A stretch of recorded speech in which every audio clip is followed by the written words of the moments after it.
Live चर्चा का कार्यक्रम शुरू कर रहे हैं। लाइव चर्चा का ये कार्यक्रम शुरू होने में थोड़ा विलंब हुआ, कुछ टेक्निकल प्रॉब्लम आने के कारण ऑडियो से संबंधित समस्याएं अचानक से दिखाई देने लगा, तो इसीलिए फिर से इसको सारा जो सिस्टम था एक बार रीस्टार्ट कर फिर से शुरू किया गया। तो जो भी समस्या थी अब नहीं है, अब ठीक है। आप निश्चय ही आवाज़ सुन पा रहे होंगे सही से। तो चलिए, अब ठीक हो गया है, सारी समस्याएं, टेक्निकल प्रॉब्लम्स इस समय नहीं है। तो हम कार्यक्रम को आगे बढ़ाएंगे और आज का विषय, लाइव चर्चा का जो विषय है, आत्मा और चित्त के लिए बंधन, आत्मा और चित्त का बंधन, शिव सूत्र। तो इस विषय पर पहले भी चर्चा हो चुकी है, लेकिन यहाँ पर आणव उपाय में अलग से इस विषय पर चर्चा है, अलग से इस विषय पर चर्चा है आणव उपाय में। तो आणव उपाय, अणु या आणव यहाँ पर जीव के लिए कहा गया है, चित्त के लिए भी कहा गया है। चित्त से ही जीव है, जीव के संपूर्ण कर्म संस्कार चित्त में ही है। तो आत्मा या चित्त के लिए बंधन क्या है? अब आत्मा या चित्त के लिए बंधन क्या है? तो सबसे पहले हम ये समझ लें कि यहाँ पर चित्त को भी आत्मा माना गया है। क्यों माना गया है? इसलिए कहा गया है क्योंकि चित्त तो चेतना से ही है, लेकिन आवरण युक्त होकर बुद्धि, अहंकार, मन और इंद्रिय अनुभूतियों का जो आवरण बन जाता है, उस आवरण के कारण अब वो चित्त जो है वह एक चित्त हो जाता है, उसका संबंध किसी एक बुद्धि से हो जाता है। वह एक चित्त होकर किसी एक बुद्धि से संबंध बनाकर किसी एक जीव और किसी एक व्यक्ति का निर्माण करता है, एक व्यक्तित्व का निर्माण करता है। और यह भेद बुद्धि के कारण आ जाती है। अलग अलग बुद्धि होने से अलग अलग जीव हो जाते हैं, अलग अलग चित्त हो जाते हैं, अलग अलग संस्कार हो जाते हैं, अलग अलग कर्म हो जाते हैं। उन लोगों का अलग अलग जीवन हो जाता है, अलग अलग जीव भी हो जाते हैं। बुद्धि के अनेकों भेदों का निर्माण होता है। तो इस प्रकार से चित्त भी अस्तित्व में आता है और चित्त ही भटकने का कारण बनना शुरू कर देता है। क्योंकि जब तटस्थ है बुद्धि, जब बुद्धि संसार की ओर है, तो फिर निश्चय ही चित्त भी वैसा होने लग जाता है बुद्धि के संग के कारण। लेकिन उसके पीछे उसी का शिव रूप है, चित्त भी शिव रूप है, लेकिन उसकी शिव रूपता का निरोध हो जाता है। क्यों हो जाता है? बुद्धि और इंद्रियों के कारण हो जाता है, इंद्रिय ज्ञान के कारण। तो आणव उपाय में जो दूसरा सूत्र है, पहला सूत्र तो हमने देखा कि आत्मा चित्तम, पहला सूत्र हमने सुना आत्मा चित्तम, और आत्मा चित्तम के विषय पर हमने कल चर्चा भी कर लिया। कल चर्चा, लाइव चर्चा में यही इसी विषय पर चर्चा हुई, आत्मा चित्तम का क्या अर्थ है। फिर से आणव उपाय में शांभव उपाय का ही सूत्र लिया जा रहा है, और वो सूत्र क्या है? ज्ञानम बंधः। वह सूत्र जो है ज्ञानम बंधः, अर्थात ज्ञान बंधन है। ज्ञान क्या है? ज्ञान बंधन है। तो यहां पर ज्ञान को फिर से बंधन लिया जा रहा है। क्यों? वहां पर भी ज्ञान को बंधन लिया गया था शांभव उपाय में।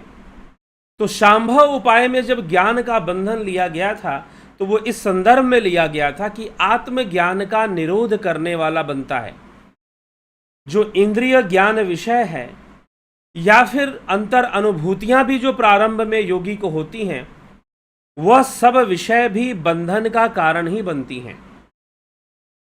वह सब विषय उस मूल रूप अर्थात शिव रूप, शिव तत्व की प्राप्ति में बंधन का कारण ही वो सारी विषय बनती हैं।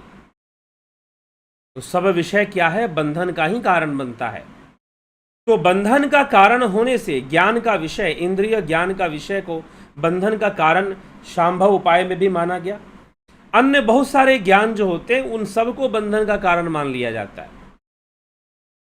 अब इसी तरह से आणव उपाय में भी यह सूत्र फिर से लिखा जा रहा है, ज्ञानम बंधः, अर्थात ज्ञान ही बंधन है। लेकिन यहां पर कौन सा ज्ञान? यहां पर वो संपूर्ण हरि ज्ञान जिसका संबंध चित्त से बनता है, वह चित्त का बंधन बन जाता है। अर्थात चित्त का जो मूल स्वरूप है वह शिव रूप है। चित्त का मूल स्वरूप तो शिव रूप है, लेकिन अपने मूल से नहीं कर पाता है। चित्त क्यों नहीं कर पाता? क्योंकि वह अविद्या के साथ अपना संबंध बना के रखता है। अविद्या के साथ संबंध इंद्रिय और बुद्धि के द्वारा बन जाता है। अविद्या के साथ संबंध कैसे बना? इंद्रिय अनुभूति से बना। इंद्रियां जो भी देखती हैं मिथ्या देखती हैं, और इंद्रिय सेंसुअल एक्सपीरियंस से जो भी हमारे भीतर गया उसका संबंध बुद्धि से बन गया, और बुद्धि और फिर चित्त से बन गया, तो चित्त को बंधन हो गया। चित्त, क्योंकि बुद्धि बहिर्मुखी, इंद्रियां बहिर्मुखी, तो चित्त भी बहिर्मुखी ज्ञान को ही ग्रहण करता है, और वह जो बहिर्मुखी ज्ञान है वह बंधन है। वह शिव स्वरूप का निरोध कर देता है। जो वास्तविक स्वरूप है, जो शिव स्वरूप है, जो शिवो अहम की अवस्था है, जो खेचरी अवस्था शिवावस्था है, शिवलिंग भी उसी का प्रतीक है। उस शिवावस्था का, उस खेचरी अवस्था का शिवलिंग प्रतीक है, उसका चिन्ह है। शिवावस्था का चिन्ह होने के कारण ही उसको शिवलिंग भी कहते हैं। लेकिन यहां हमारे घट के भीतर हम उस वास्तविकता से, उस शिव स्वरूप से अलग हो जाते हैं, और हम इंद्रिय ज्ञान, हमारा जो संपूर्ण ध्यान है, चित्त जो है व्यस्त हो जाता है, बिजी हो जाता है, इंगेज हो जाता है। जैसे कहीं कहीं हम फोन मिलाते हैं तो हमें पता चलता है कि जिसको फोन मिलाया वो तो इंगेज है, वो तो व्यस्त है। तो चित्त भी इंगेज हो जाता है, व्यस्त हो जाता है इंद्रिय अनुभूतियों में, तरह तरह के कर्म संस्कारों में, और उसकी इस व्यस्तता के कारण जो मूल स्वरूप का ज्ञान है वो साधक को नहीं हो पाता है। जो मूल स्वरूप का ज्ञान है वो फिर नहीं हो पाता है। तो अब साधक को ऐसी विद्या चाहिए जिससे कि वो सर्वप्रथम चित्त वृत्ति का निरोध करे, इंद्रिय वृत्ति का, इंद्रिय ज्ञान का निरोध करे। इंद्रिय और बुद्धि से प्राप्त होने वाला जो ज्ञान है उसका निरोध होना पहले अनिवार्य है। जब उसका निरोध होगा तो निश्चय ही चित्त अपने मूल स्वरूप की ओर बढ़ जाएगा, चित्त अपने मूल स्वरूप को प्राप्त करेगा। चित्त जो है चैतन्य को में लीन हो जाएगा, चैतन्य में उसका लय हो जाएगा। चित्त का लय चैतन्य में हो जाएगा फिर। और जब तक यह लय चैतन्य में चित्त का नहीं होता है तब बहुत सारे विकल्प हैं, बहुत सारी वृत्तियां हैं। इंद्रिया और बुद्धि से मिलकर ना जाने कितने दृश्य बनते हैं। 3 गुण हैं, उन 3 गुणों से ना जाने कितने सारी चीज़ें, अनुभूतियां बनती हैं, कितने कर्मों का निर्माण होता है और हम उन कर्मों का फल भोगते हैं। लेकिन शिव सूत्र का योग मार्ग हमें इनसे मुक्ति का रास्ता बतलाता है कि आप इनसे मुक्त हो सकते हो, इन व्याधियों से आप मुक्त हो सकते हो। कैसे? अपने मूल स्वरूप को जानकर। इसलिए चित्त में ही सब कुछ है, चित्त स्वयं ही ब्रह्म रूप है, लेकिन आवरण युक्त होकर यह अलग तरह से व्यवहार करता है। बुद्धिमुखी होकर, बहिर्मुखी होकर यह अलग तरह से व्यवहार करता है, और इसमें एक भ्रम आ जाता है। इसके अंदर एक भ्रम किस बात का? अपने अलग अस्तित्व का। अर्थात ब्रह्म से, उस आत्मा से, उस परमात्मा से अपने अलग अस्तित्व का भ्रम पैदा होता है। अपने अलग अस्तित्व का एक मिथ्या भान होना शुरू हो जाता है। ये चित्त के कारण होता है, अहंकार के कारण होता है। तो ये जो मिथ्या भान हो रहा है, इस मिथ्या आभास को रोकने के लिए और अपने मूल स्वरूप की प्राप्ति के लिए आवश्यक है कि मनुष्य उस विधि को समझे, जिससे कि वो चित्त वृत्तियों का निरोध कर कर चित्त को उसके मूल स्वरूप में लय करा सके। इसी चित्त के लय को ही कैवल्य कहा है महर्षि पतंजलि ने। चित्त की लय की अवस्था ही कैवल्य की अवस्था है। इस प्रकार से समझाने का प्रयास किया गया है कि चित्त के लय की अवस्था ही कैवल्य की अवस्था है, समाधि की अवस्था है। फिर तो इसीलिए हमें भी यह विचार कर कर चित्त के इस विषय को समझना है। और यहाँ पर चित्त के बंधन की बात, चित्त का बंधन है इंद्रिय अनुभूतियाँ।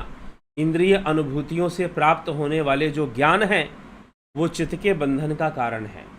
उनका निरोध ध्यान योग के द्वारा करके, उनका निरोध ध्यान योग के द्वारा करके, उपनिषद कहते हैं यदि उनका निरोध हो जाए तो निश्चय ही वास्तविक स्वरूप का ज्ञान हो जाएगा, मूल स्वरूप का ज्ञान हो जाएगा, शिवो अहम का फिर अनुभव हो जाएगा।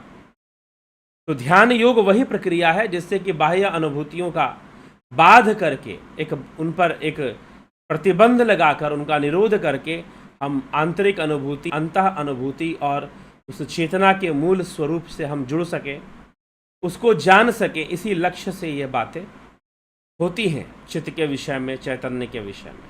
ठीक है, तो यह हमें थोड़ा सा विचार करना है। तो चित्त और आत्मा का यहाँ पर बंधन यही है, इंद्रिय ज्ञान, इंद्रिय और बुद्धि से इसके सम्मिलित होने से जो ज्ञान प्रकट हो जाता है, जो कि मिथ्या ज्ञान है, वह ज्ञान ही बंधन है, वह ज्ञान ही बाधा है। इसलिए आणवोपाय में लिखा जा रहा है ज्ञानम बंधः, अर्थात ज्ञान ही बंधन है, ज्ञान ही बाधा है, ऐसे भी लिखा गया है। तो इसी विषय को, जो कि शांभव उपाय में भी हम चर्चा कर चुके हैं, उसी विषय को यहाँ पर लिया गया और उसको आणव उपाय के संदर्भ में समझाया गया।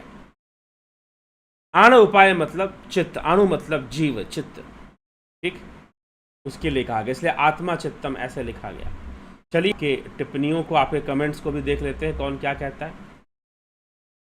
जगत नारायण जी बहुत अभिनंदन है, रविंद्र मकवाना जी, सीताराम माली, विनोद कुमार सूद, शंकर प्रसाद, अवधेश कुमार, जलाराम रायका, राजू पाल, सतीश कुमार जी अभिनंदन है, रमेश पेशवानी, उषा श्रीवास्तवा, शिव शर्मा, रूपलाल विश्वकर्मा, एके त्यागी जी, चितरंजन बरुआ जी, श्वेता राय सिन्हा जी, कमलेश खैरनर जी, पीकू कुचाडिया, शिवम भट्ट, रचना आरके, एसके मिनहास, अर्जन भाई चौहान, प्रेम सागर यादव, ज्योति दत्ता, अमन कक्कर, सोमू, वीरेंद्र मिश्रा, मनु शुक्ला, ज्ञान आनंद, ब्रह्मपाल कुमार, नरसाराम जी, श्री शिवप्रिया अक्षय जी महाराज, अभिनंदन है। ओम नमः शिवाय, आप सभी को बहुत बहुत अभिनंदन।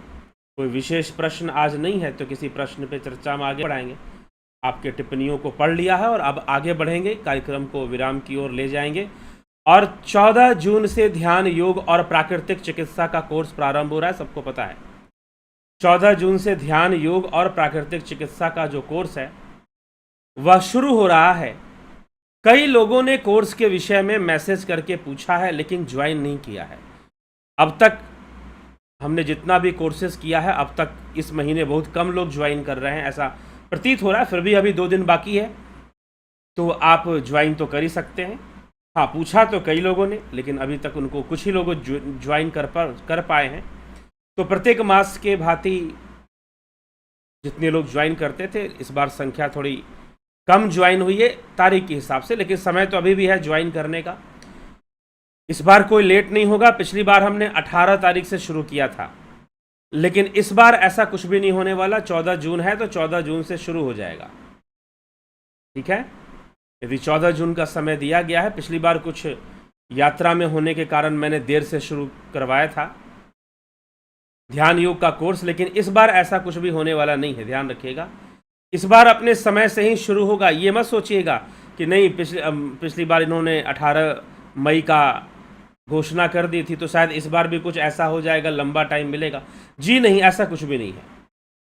इस बार 14 जून को कोर्स शुरू होने वाला है। आप 14 जून तक जरूर ही ज्वाइन कर लीजिए। जिसको भी ज्वाइन किया है, जिन लोगों ने भी पूछा है, पूरा डिटेल भी लिया है, लेकिन अभी तक ज्वाइन नहीं किया है, तो आप 14 जून तक, 14 जून तक आप निश्चय ही ज्वाइन कर लीजिए, ठीक है। तो यही आपसे ऐसा आग्रह है। तो जिन लोगों ने भी पूछा है, अपना कदम आगे बढ़ा के कर लें ज्वाइन, और अपने डिटेल भी सेंड कर दे। जो भी डिटेल आपका बनता है उसे भी भेज दीजिए। तो चलिए, अभी जो है आपको मैं नंबर भी दे देता हूं, किस नंबर, अगर कुछ लोग और ज्वाइन करना चाहते हैं।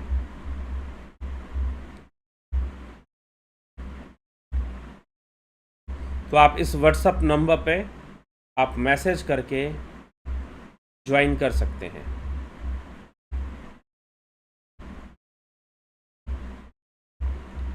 तो ये आपको मैं नंबर एक दे रहा हूँ, उस नंबर पे मैसेज करके आप ज्वाइन कर सकते हैं।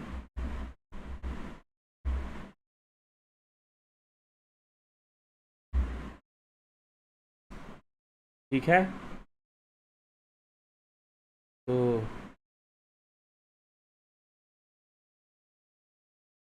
मनीष यादव जी, राकेश मराठे जी, अशोक रावल जी, अभी फिर से कई लोगों ने कमेंट किया है। अमन कक्कर जी, गुरु जी कुछ विभूतियाँ,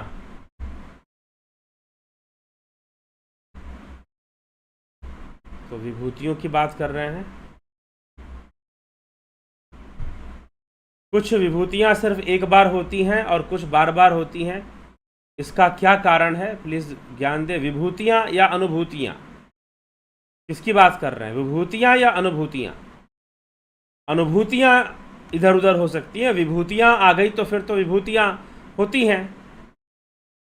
ठीक है, विभूतियाँ तो होती हैं, वो कभी होती हैं कभी नहीं होती हैं, ऐसा नहीं है। हाँ, उनकी शर्तें हो सकती हैं कुछ, कि किसी कंडीशन में वो काम करेंगी, किसी कंडीशन में नहीं काम करेंगी, वो एक अलग बात है।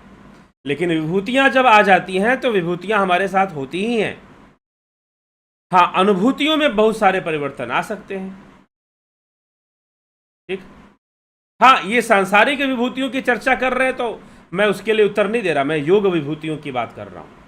योग सूत्र में, योग शास्त्र में जो विभूतिपाद नाम से जो अध्याय है, विभूतिपाद, उस विभूतिपाद के आधार पे मैं आपसे कह रहा हूँ, विभूतियाँ आ जाती हैं तो रहती हैं।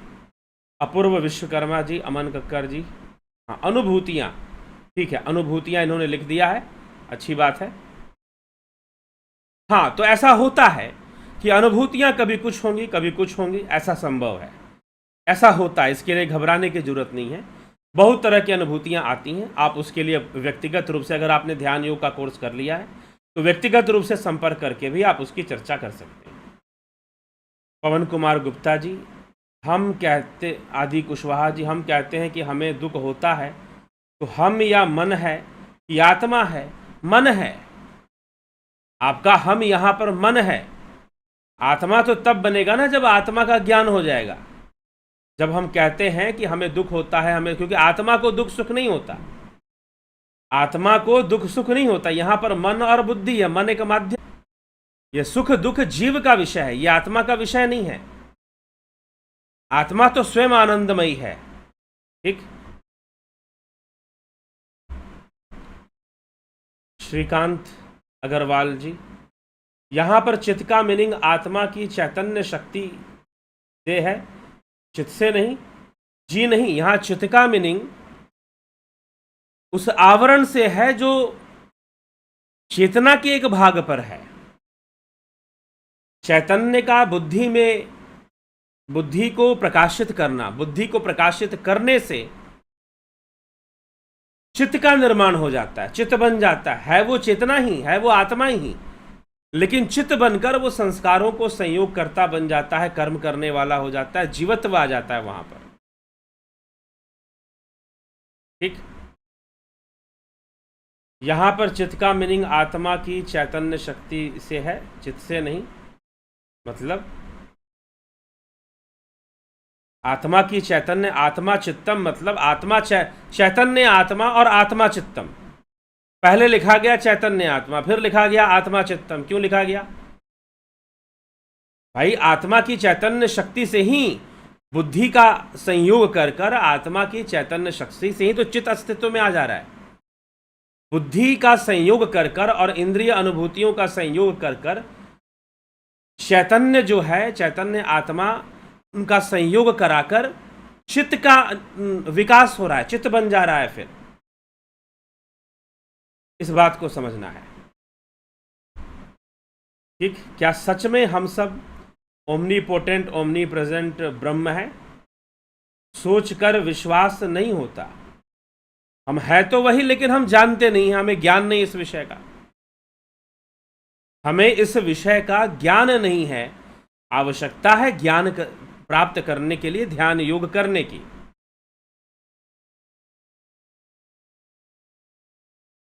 ठीक। Are siddhis and vibhuti same? Yes. Vibhuti means, विभूति का मतलब क्या होता है कि एक आपके अंदर आप अलग हो गए, आप एक अलग पोस्ट पे चले गए, आप एक महान, जैसे हम किसी को बोलते हैं कि आप एक महान विभूति है, कोई बहुत अच्छे गायक हैं, तो उनको भी हम कहते हैं कि विभूति है। क्यों? क्योंकि उसके पास कुछ एक्स्ट्रा क्वालिटीज हैं। तो इसलिए विभूतिपाद, विभूतिपाद जिनके पास ऐश्वर्य है, ऐश्वर्य मतलब सिद्धि, तो जिनके पास ऐश्वर्य है, तो यहां पर विभूति, योग शास्त्र में विभूति का मतलब सिद्धि है। वैसे विभूति शब्द का प्रयोग और भी कई विषयों के लिए होता है, लेकिन किसी व्यक्ति, किसी ऑनर्ड व्यक्ति के लिए, किसी ऐसा व्यक्ति जिसने कि एक्स्ट्रा ऑर्डिनरी सक्सेस को गेन किया हो, एक्स्ट्रा ऑर्डिनरी सक्सेस उसे मिला हो, तो हम कहेंगे कि वो एक विभूति है, ऐसे कह सकते हैं। ज्ञान आनंद, इंद्रिय अज्ञान ग्रहण करती है, फिर ज्ञान भी तो इंद्रियों द्वारा ही होता है। इंद्रियां जो भी ग्रहण करती हैं वो मिथ्या ज्ञान है, इंद्रियों द्वारा ज्ञान नहीं, मिथ्या ज्ञान होता है। गो गोचर जहां लगबन जाई सो सब माया जानहु भाई। गो गोचर, जहां जहां तुम्हारी इंद्रियां जाती हैं, इंद्रियों के द्वारा मात्र मिथ्या ज्ञान ही होता है। उसे अज्ञान कहने के बजाय मिथ्या ज्ञान समझना चाहिए। ठीक, तो उसी को इंद्रियां अज्ञान ही ग्रहण करती हैं, फिर ज्ञान भी तो इंद्रियों द्वारा होता है, तो उसे ज्ञान पर कैसे विश्वास किया जाए? जी नहीं, जो आध्यात्मिक ज्ञान है वो इन बाहरी इंद्रियों के द्वारा नहीं होता है। हाँ, उनमें प्रारंभ में सूक्ष्म इंद्रियों का जो सूक्ष्म, क्योंकि इंद्रियां वास्तव में सूक्ष्म शरीर का ही अंग है। बाहरी इंद्रियां तो बाहरी चीजों को देखने का एक यंत्र मात्र है। तो सूक्ष्म इंद्रियां जो हैं वो प्रारंभ में सहायक बनती हैं, वो अंतर्मुखी हो जाती हैं, तो प्रारंभ में सहायक मात्र ही बनती हैं। बाद में जब कैवल्य पद की प्राप्ति होती है, समाधि की प्राप्ति होती है, तो उस समय कोई इंद्रिय ज्ञान नहीं रहता, कोई इंद्रिय ज्ञान उस समय अस्तित्व में नहीं रहता है। तो इंद्रियां सर्वदा, ये नहीं कि कभी अज्ञान ग्रहण करेंगी तो कभी नहीं, हमेशा ही अज्ञान ग्रहण करती हैं, हमेशा ही मिथ्या ज्ञान ग्रहण करती हैं इंद्रियां। ठीक है। अब जैसे कई बार मैं एग्जाम्पल दे चुका हूं, आप अगर हाथ में, हम अपने हाथ को आग में डाल दें तो आग, अग्नि क्या करेगा? इस हाथ को जलाएगा, लेकिन ये जलने का एक्सपीरियंस कहां से आ रहा है? ड्यू टू सेंसेस आ रहा है ना। अगर फायर में, आग में आप हाथ डाल दोगे तो आपका हाथ जलेगा, ये जो जलने का एक्सपीरियंस है, दर्द होगा, तकलीफ होगा, जलेगा, ये जो जलने का एक्सपीरियंस है वो क्यों आ रहा है? ड्यू टू सेंसेस ही तो आ रहा है, इंद्रियों के कारण ही तो आ रहा है। क्या वह अग्नि सूक्ष्म शरीर को भी जला सकेगा? नहीं जला पाएगा, स्थूल को ही जला पाएगा, तो स्थूल इंद्रियां ही उसका माध्यम बन जाती हैं। तो ये विषय हमें यहां पर समझना है। तो इंद्रियां जो भी ग्रहण करती हैं वो मिथ्या ही ग्रहण करती हैं, सत्य को ग्रहण नहीं करती, मिथ्या। हां, इंद्रिय जगत के लिए वो सत्य हो सकता है, इंद्रिय जगत के लिए वो बात सत्य हो सकती है, लेकिन पारमार्थिक जगत के लिए, लेकिन पारलौकिक जगत के लिए वो बात सत्य नहीं हो सकती है। इंद्रिय जगत के लिए सत्य हो सकती है। ठीक है, तो यह विषय समझने की आवश्यकता है। चलिए आगे चलें।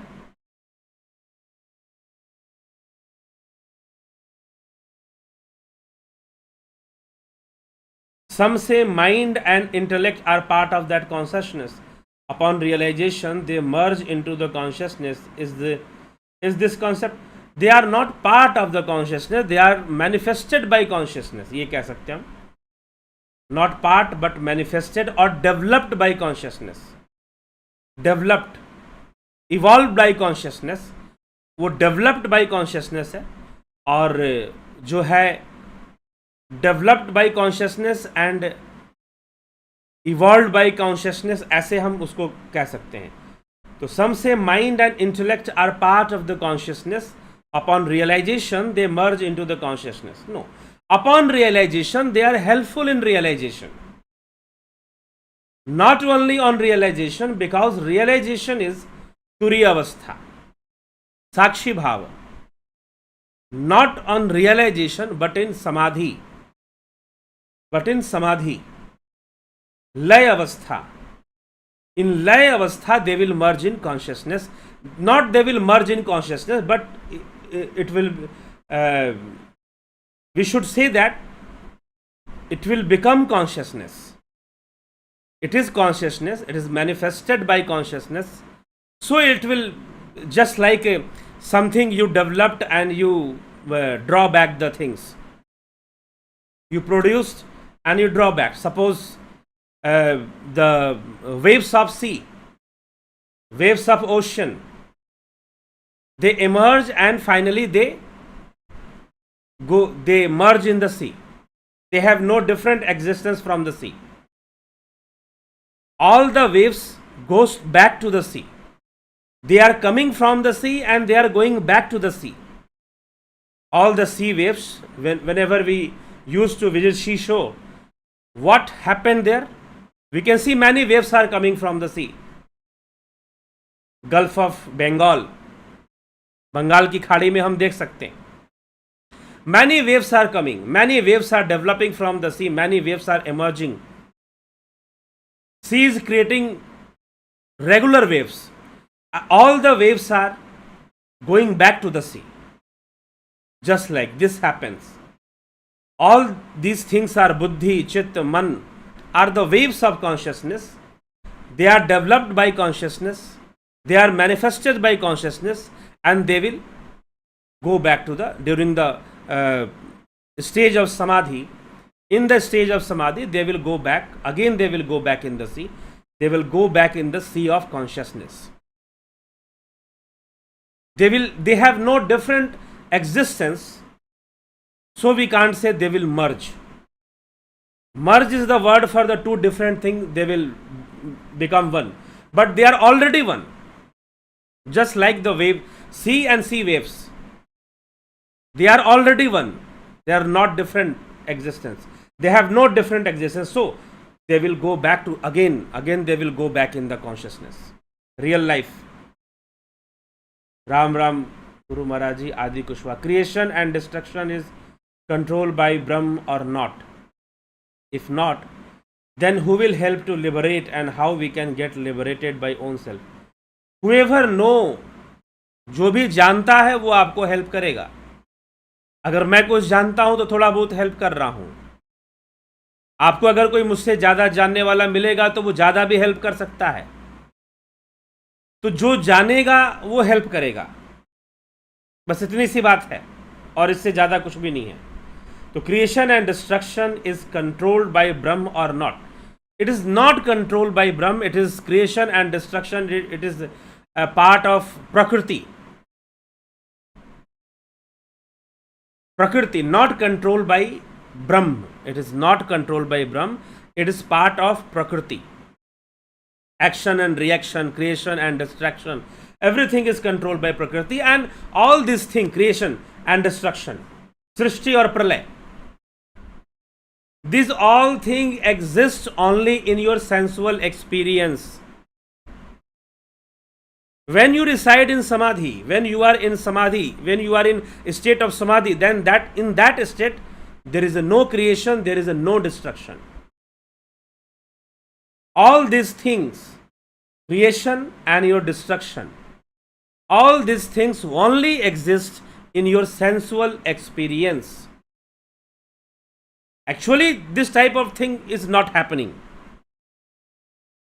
Go through the Ashtavakra Mahagita, and you do not need to go through the Ashtavakra Mahagita. You, through your own experience of sadhana, own experience of dhyana yoga, you can clearly, very well, you can understand this.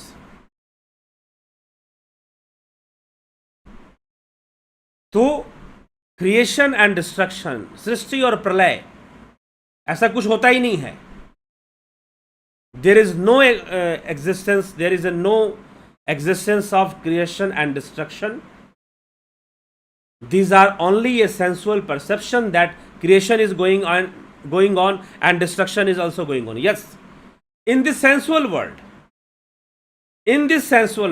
इंद्रिय अनुभूतियों में, इंद्रिय जगत में creation भी हो रहा है, destruction भी हो रहा है. लेकिन एक्चुअल में कुछ भी नहीं हो रहा है। अब जैसे कि अभी मैंने बात की सी शोर की, कि आप यदि इफ यू आर विजिटिंग सी शोर, अगर आप समंदर के किनारे जाते हैं तो वहां पर आप देख रहे हैं कि वेव्स क्रिएट हो रही हैं और फिर वो समंदर में it is the part of samandar, it is the part of ocean. Nothing is creating and nothing is going back, sea is on its place. Nothing is creating and nothing is going back, that is the part of the sea. Therefore when you will reside in the state of samadhi, when you will get the state of samadhi, when you will achieve the state of samadhi, what will happen there? There will be no creation, no destruction. कोई सृष्टि नहीं है, कोई प्रलय नहीं है, कोई सृष्टि नहीं है, कोई प्रलय नहीं है। यह सृष्टि प्रलय भी एक इल्यूजन है। ओनली इन सेंसुअल एक्सपीरियंस, सिर्फ सेंसुअल एक्सपीरियंस में, आपकी इंद्रिय अनुभूतियों में आपको दिखाई दे रहा है कि सृष्टि हो रहा है, प्रलय हो रहा है, लेकिन वास्तव में यह भी नहीं हो रहा है। तो this is the complete game of senses. तो सेंसुअल एक्सपीरियंसेस में बहुत सारे पेन हैं, बहुत सारे प्लेजर्स हैं, सजा है, मजा है, सब सेंसुअल एक्सपीरियंस में है। इसीलिए योगी इन सभी को, दुख भी आता है तो वो उसके लिए कुछ नहीं करते, सुख भी आता है तो उसके लिए वो कुछ भी नहीं करते, बस उसको भोग जाते हैं, जस दृष्टा की तरह। हाँ, लेकिन एक साधक को कुछ तो प्रयास करना पड़ता है अपने आप को अंतर्मुखी करने के लिए, अंतर्मुखी करने के लिए। ठीक है, तो ये चीज है। तो सृष्टि और प्रलय ये भी हमारे सेंसुअल एक्सपीरियंस में आ रहा है, ऐसा भी कुछ नहीं हो रहा है। This is the Advaita philosophy. जब अद्वैत सही से कॉन्सेप्ट क्लियर हो जाएगा तो ये सब बातें अपने आप, कुछ भी नहीं हो रहा, नो सृष्टि, नो प्रलय, कुछ नहीं, यह सब रूपक अलंकार मात्र है। मूल ज्ञान से समझाएं, जैसे कफवात पित्त से आरंभ करें। कफवात पित्त से क्यों आरंभ करें? कफवात पित्त तो अद्वैत का विषय ही नहीं है। ठीक है, ये तो आयुर्वेद का विषय है। ठीक, if creation and destruction is not done intentionally by Brahm, then regularly creation and destruction happen and it create mind stuff, and because that everything in happening in your mind, in your intellect, ठीक, suffering and everything is your experience, the जीव अनुभूति, ये सारी चीजें जीव अनुभूति में है। ये सारी चीजों का समाधान क्या है? क्या समाधान है? अष्टांग योग। इसलिए तो अष्टांग योग की बात की जा रही है, ध्यान योग की बात की जा रही है। क्यों बात की जा रही है भाई? क्यों कहा जा रहा है कि 14 जून से ध्यान योग शुरू होगा? क्यों कहा जा रहा है कि आप ध्यान योग का कोर्स करिए? टू अंडरस्टैंड दिस, कि everything in happening in this sensual world, अंतःकरण की जो दुनिया है, मन बुद्धि चित्त अहंकार की जो दुनिया, उसमें सारी चीजें हो रही हैं। अंतःकरण की दुनिया में सारी चीजें हो रही हैं, लेकिन जो आत्मा है, ना उसमें क्रिएशन होता है, ना उसमें डिस्ट्रक्शन होता है, उसमें कुछ नहीं होता, उसका बस संयोग मात्र होता है इन सभी चीजों में। तो जब हम शून्य अवस्था में पहुंचते हैं, जब हम शून्य अवस्था में, उस अवस्था में पहुंचते, तो वहां हमें पता चलता है नथिंग इज हैपनिंग। और जब अभ्यास करते करते हम उसमें और दृढ़ हो जाते हैं, उस साक्षी भाव में और उस शून्य अवस्था में हम दृढ़ हो जाते हैं, तो फिर जाकर हमारे लिए बहुत सरल हो जाता है। सर, पूर्व जन्म के सहयोग हो सकता है क्या ध्यान योग में? बिल्कुल हो सकता है। पिछले जन्मों में अगर हमारी तपस्या साधनाएं कुछ हैं, तो यहाँ पर भी जो लोग आ रहे हैं, प्रश्न कर रहे हैं, कुछ अच्छा प्रश्न कर रहे हैं, कुछ पूछ रहे हैं या कुछ कह रहे हैं, या ध्यान योग का कोर्स कर रहे हैं, अनेकों दिव्य अनुभूतियों का वो अनुभव करते हैं। जिन्होंने भी ध्यान योग का कोर्स किया है, अनेकों दिव्य अनुभूतियों को प्राप्त करते हैं। तो वो सभी लोग पिछले जन्मों में भी कुछ ना कुछ तो उनकी साधना रही होगी, तभी कुछ हो पा रहा है। ठीक है, तो यह विषय है, तो इसको हमें समझना है। बिल्कुल हमारे पूर्व जन्म, पिछले जन्मों का भी सहयोग इसमें रहता है, नो डाउट।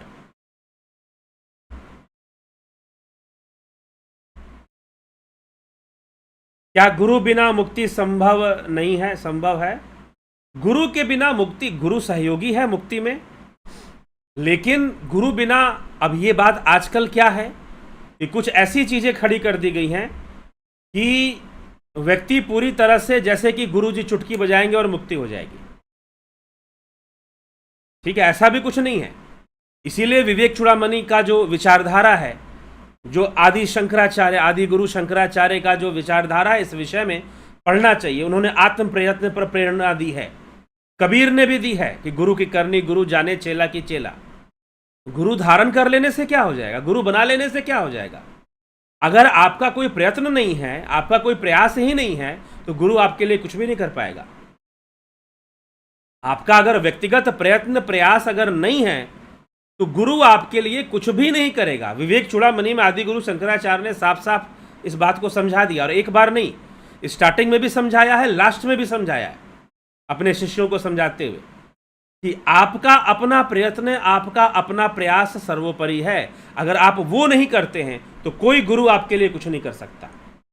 तो आजकल जो सिस्टम हमारा चला गया है, गुरु धारण कर लेना है औपचारिकता वाला, और फिर गुरु के एक बंधन में पड़ जाते हैं लोग, और फिर वो ऐसी ग्रिपिंग उनकी हो जाती है, एक साइकोलॉजिकल ग्रिप बन जाता है, एक ट्रैप बन जाता है। ऐसा लगेगा कि मैं उसको ग्रिपिंग भी नहीं कहूँगा, ट्रैपिंग कहूँगा। आप ट्रैप हो चुके होते हैं साइकोलॉजिकली, और वहाँ पर फिर ऐसी ग्रूमिंग हो जाती है आपकी कि अब तो आपको गुरु आज्ञा की पालना करनी है, अब ये है वो है। धीरे धीरे आपको पूरी तरह से एक वैसा आपको बना दिया जाता है, और आप साइकोलॉजिकली जैसे ट्रैप हो गए हैं, ऐसा स्थिति में लोग पड़ जाते हैं, मैंने देखा है। और फिर वही कहानी शुरू हो जाती है, वही कहानी शुरू हो जाती है जिन जिन कारणों से रोडों पर पत्थर फेंके जाते हैं, जिस साइकोलॉजिकल ग्रिपिंग के कारण साइकोलॉजिकली ट्रैप्ड लोग ही ये पत्थर तो मार रहे हैं। रोडों पर जो पत्थर मारते हैं, दंगा करते हैं, साइकोलॉजिकली ट्रैप्ड लोग हैं। ना खुद जीवन अच्छे से जीना है, ना दूसरों को जीने देना है।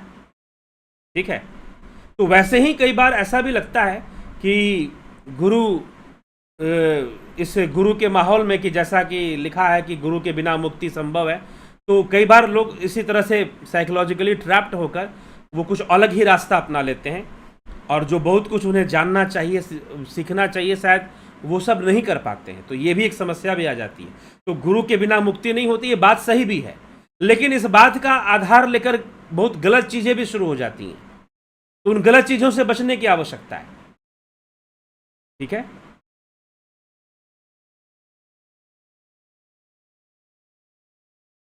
Can a guru talk on environment issues like save soil? No, this is not the work of a guru. When you are talking about, discussing about a spiritual master, then this is not the work of a spiritual guru. Okay, yeah, social, for society, for the society, for the environment, this is a good thing. You can work for the soil to save the soil, but this is not the work of any spiritual master. This do not suit, because this is the work of a social work. And sometimes what happen in our country, not in only in our country, all over the world, social works are created. Social works are created. In Meghalaya, there were many coal mines. Some environmental activists went there and started to stop all the coal mines. What happened then? Now USA is selling coals to India. There are a lot of conspiracies on the name of NGOs and social works in our country and all over the world. तो ये जो soil service है, soil to save soil, this is not any spiritual work. अगर कोई करता है तो he is a social worker, we can say he is a saving the environment, working to save the environment, but this is not a spiritual work. इसे हम आध्यात्मिक कार्य नहीं कह सकते हैं, इसे हम spiritual activity नहीं कह सकते.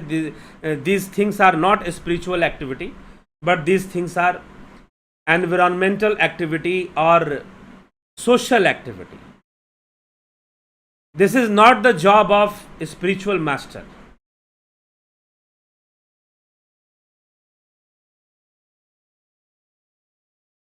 जो आप बता रहे हैं उन सब विचारों का स्थूल रूप कफ वात पित्त है।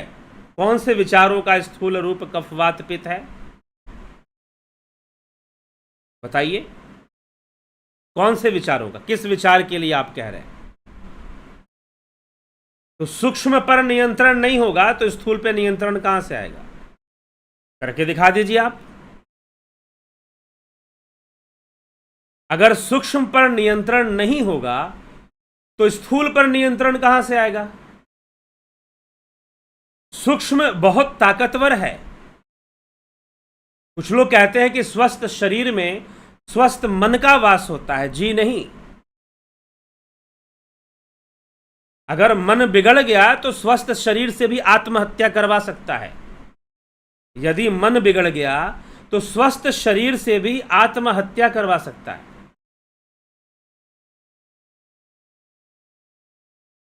ठीक है, तो ये हमें समझने की जरूरत है। अगर मन बिगड़ता है तो स्वस्थ शरीर वाला व्यक्ति भी सुसाइड कर ले। मन की बहुत बड़ी ताकत होती है। तो इसीलिए सूक्ष्म पे नियंत्रण लाइए, स्थूल अपने आप नियंत्रण में आ जाएगा। अगर सूक्ष्म पे नियंत्रण नहीं है तो स्थूल पे नियंत्रण असंभव है।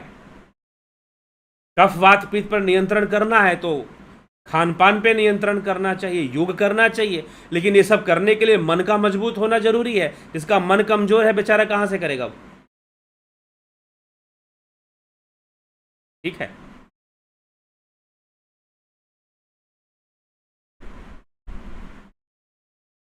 भगवती यादव जी, बहुत बहुत अभिनंदन है आपका। प्रणाम आपको भी, लाख लाख शुक्रिया इतना अच्छा ज्ञान के लिए। बहुत अच्छे सुकून मिलता है योग करते हैं तब। जी हाँ, जरूर कीजिए, ध्यान योग करिए। आपने ध्यान योग का कोर्स किया हुआ है तो आप ध्यान योग अच्छे से आप करते रहिए। ओम राज हेमराम, ओम तत्सत। बहुत बहुत अभिनंदन है ओमराज जी।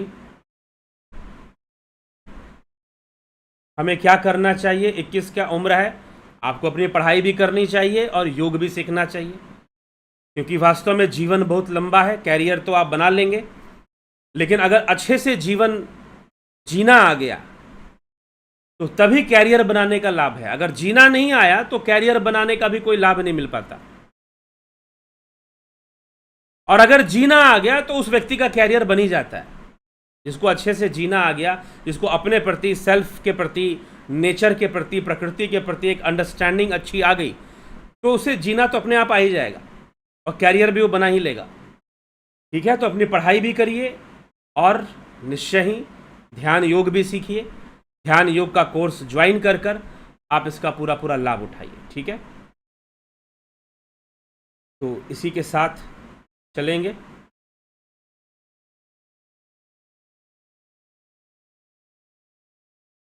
तो कैन ए गुरु टॉक, हाँ तो हो गया। Can a Guru talk on environment issues, at least not spiritual Guru. Spiritual guru can't talk on the environment issue. This is not the work of spiritual guru. If he is talking on this type of topics, it means he is working like a environmental activist or a social activist. We can say that, but we can't say him for this type of activities. We can't say him spiritual master. That's all. ठीक है. For his spiritual work, we can say him spiritual master. But why a spiritual master need to do this type of things? Why a spiritual master? There is a question. Why a spiritual master need to do these type of things? Because he is a spiritual master. He should work for the spiritual awakening of the society. That is already a very big service for the human society, for the human beings. It's a great job to awakening, for working for the spiritual awakening of common man, common people. That can change, that can bring big change in society. That can bring, because transforming the human mind can solve all the problems of society. So therefore a spiritual master can work for the, I don't know, to now these days there are a lot of spiritual masters. They are semi gurus, semi politician, semi social activists. Their personalities and their identities are mixture of lot of, they have lot of personalities, multi personalities people. Sometimes they are spiritual gurus, sometimes they are social activists, sometimes they are politicians. Okay, no problem. But after all, they need to work for the society, and if they are working, they are good people, no doubt. Karthik, sir, I am suffering physical pain. Then you should take medicine. आप medicine लीजिए, आप दवाई लीजिए उसके लिए, ठीक है। तो चलिए इसी के साथ विचारों को विराम देते हैं और कल फिर मिलते हैं लाइव चर्चा में। जिनको ध्यान योग का कोर्स करना है वो नंबर दिए हुए नंबर पर आप उसको ज्वाइन करें और व्हाट्सअप मैसेज करें कि आप करना चाहते हैं। एक क्यूरी डाल दीजिए, आप एक क्वेश्चन डाल दीजिए कि हमें ध्यान योग का कोर्स करना है, आपको फिर उसका उत्तर दे दिया जाएगा। उसमें डिटेल आपको दे दिया जाएगा कि क्या क्या उसमें आपको करना है। तो बहुत बहुत आभार आप सभी का। इसी के साथ हम जो है चलते हैं यहाँ पर और चल कर इसको विराम देंगे। कफ वात पित्त के संतुलन से सत्यम शिवम सुंदरम जी नहीं, कफ वात के पित्त से शरीर इम्यूनिटी पावर बढ़ जाएगी, शरीर स्वस्थ रहेगा और शरीर स्वस्थ होगा, फिर आप ध्यान योग करेंगे, फिर आप ध्यान योग करेंगे, तब सत्यम शिवम सुंदरम हो पाएगा, ऐसे नहीं हो पाएगा, ठीक है। Can meditation solve all the problems? Yes, it can solve, but it also depend on level of your meditation. There are different levels of meditations. It depends on which level are you. If you are on the level of samadhi, on the level of sakshi bhava, turiya avastha, then it will solve the problems, all the problems. There will be no problem from this world for you if you have achieved that. There will be no complaint from this world. So meditation is needed. It will solve the problems, no doubt.